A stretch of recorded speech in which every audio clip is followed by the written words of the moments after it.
Your name, please. My name is Rohr from Beatrice, Nebraska. Can I get a brief history of your racing so far?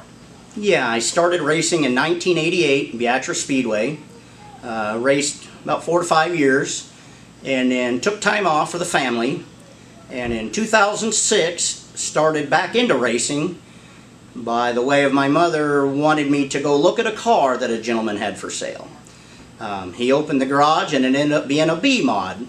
I had no idea. We ended up buying that car, fixing it up and racing it, and we've been in the sport mod division now since 2006. Okay, how's your racing going now?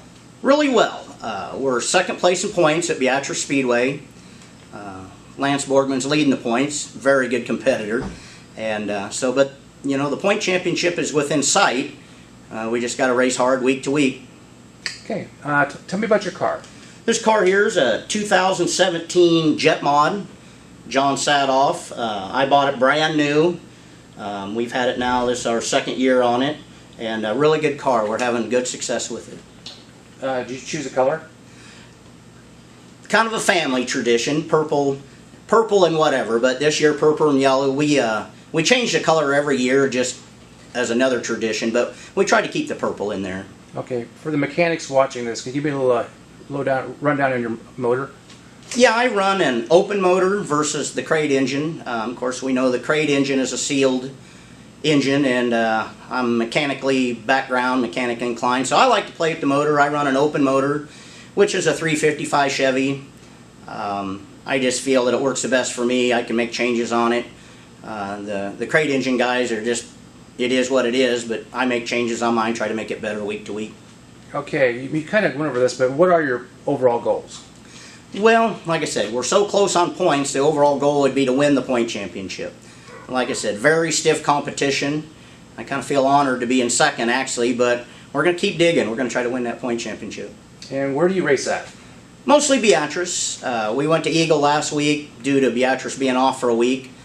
Later in the year, as the season winds down, we'll venture out to other tracks, I-80, McCool, Thunder Hill, but right now just mainly Beatrice. And what's it like to race at Beatrice? Oh, it's great. You know all the people out there. I'll say it's a family. You got some cousins that you don't maybe get along with as good, but as for a family, we all get along. There's a lot of people. You look at probably the top 5 in points, and there's close to 40 years of experience out there. So people have been racing a long time out there, and it's a fun place to be. Okay, here's a good question. Why do you do it? Why do I do it? Excitement. I tell everybody I'm too old to play other sports, but I'm young enough to still drive. But I like the thrill. I like driving as fast as I can and making the equipment the best I can. So when you were a little kid, did you dream of this? Did you play with cars? Oh, yes. I had an idol, Kent Tucker. I believe he was from Rohr, Nebraska. I idolized that guy.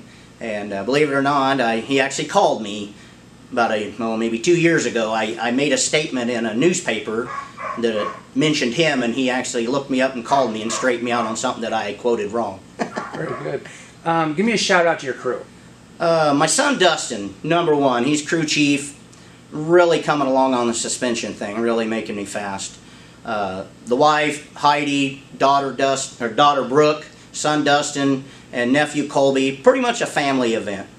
Okay, to those people who are not familiar with racing and never been to a race before, what would you say to them to encourage them to come out?